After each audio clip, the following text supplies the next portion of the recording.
Hi, and welcome to my OCR A-Level Biology revision session with me, Christine. So today's lesson, I want to look at the organisation of the mammalian nervous system. So the mammalian nervous system then can be split up into two systems. Our central nervous system, which is filled with our relay neurons, and that consists of our brain and our spinal cord. And then we have our peripheral nervous system, and this involves all the peripheral nerves, which is our sensory and our motor neurons. And just remind yourself that the sensory neurons transmit the electrical impulse from the receptor to the central nervous system, and the motor neurons transmit the electrical impulse from the central nervous system to the effector.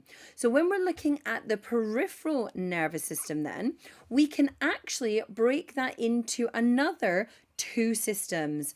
The first one we're going to look at is called the autonomic nervous system. Now, the autonomic nervous system is a subconscious controlled system.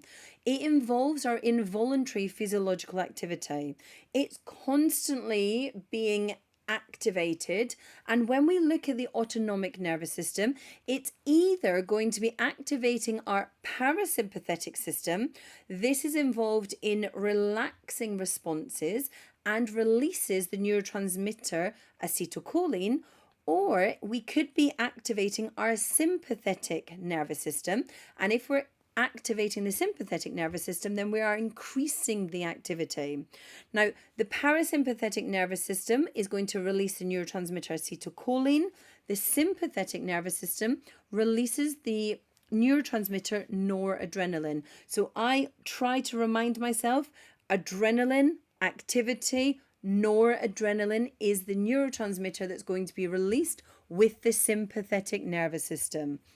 Now, both of these neurotransmitters are going to cause the effector, whichever the effector is, whether it's a smooth muscle or whether it's a gland, to carry out the response. So they are signaling, because this is a form of chemical messenger, chemical communication, in the fact that one cell, the neuron, is going to release the chemical, the neurotransmitter, and that is going to send a signal, a message to the effector to carry out whatever the response is that is required. So the peripheral nervous system is either made up of the autonomic nervous system, or it's made up of your somatic nervous system. Now, the somatic nervous system is under conscious control. So because it's under conscious control, it means that the things that we do, the activities, are voluntary. So if I'm thinking about the words that I am saying for this video, or I'm thinking about the fact I want to move my arm, I'm writing down something on a pad of paper, I am using my somatic nervous system. It's voluntary actions, and they are also releasing that neurotransmitter acetylcholine. So you need to know about the action of acetylcholine and how that interacts, and I'll give you more information on that when I look at the skeletal muscles and how they are activated to contract by the acetylcholine that is released from that somatic nervous system. So it's important that we note that the nervous system in the mammalians is actually split into this subdivided central to peripheral, then the peripheral to autonomic and somatic, and then the autonomic to parasympathetic and sympathetic. So let's just look at this parasympathetic versus sympathetic in a bit more detail. Now, remember that the neurotransmitters can actually work in a antagonistic effect. So it can be that one is going to stimulate something, whereas another may inhibit it. So what we need to ensure is that our body is constantly being monitored, and the impulses, the messages, are being passed on to ensure the survival of the organism. So things like, if we're using our parasympathetic system, we're going to inhibit our heart rate. If we're using the sympathetic system, we're going to accelerate the heart rate.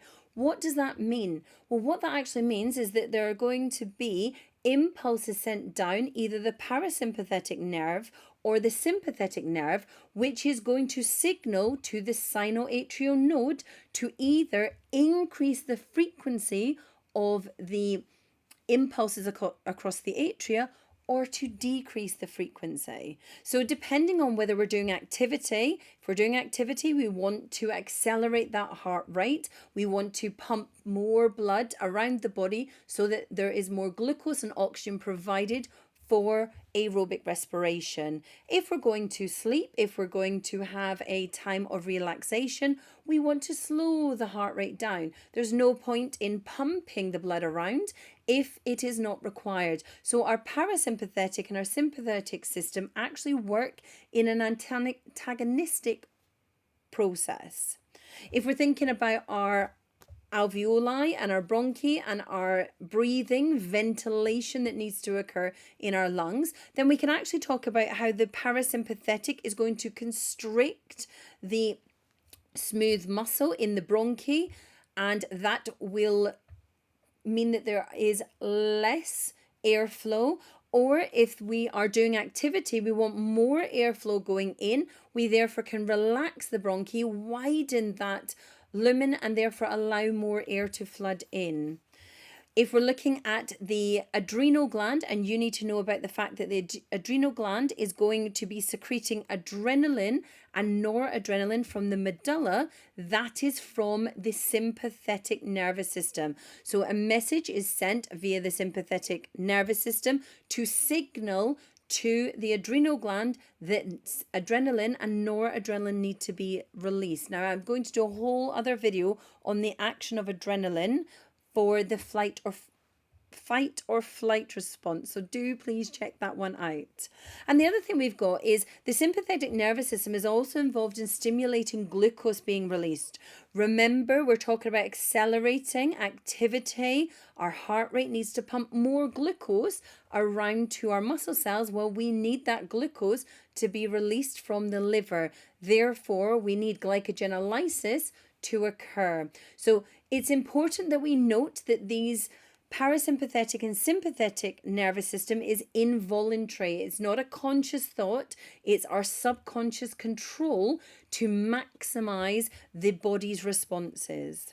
And another thing that can happen is the stimulating of the digestive activity and stimulating the gallbladder. So when you are eating your food, that is your parasympathetic system, which is going to stimulate that process. If you are going to be doing activity, you don't want to have the blood flow to be going to the digestive system. So therefore, the sympathetic nervous system is going to inhibit digestive activity, because there's no point in us wasting energy in releasing the enzymes to do the digestion if we need that energy to be going elsewhere. And the reason that we need the energy to go elsewhere is we need the production of ATP from aerobic respiration so that the muscles can contract, because remember, your sympathetic nervous system is about increased activity.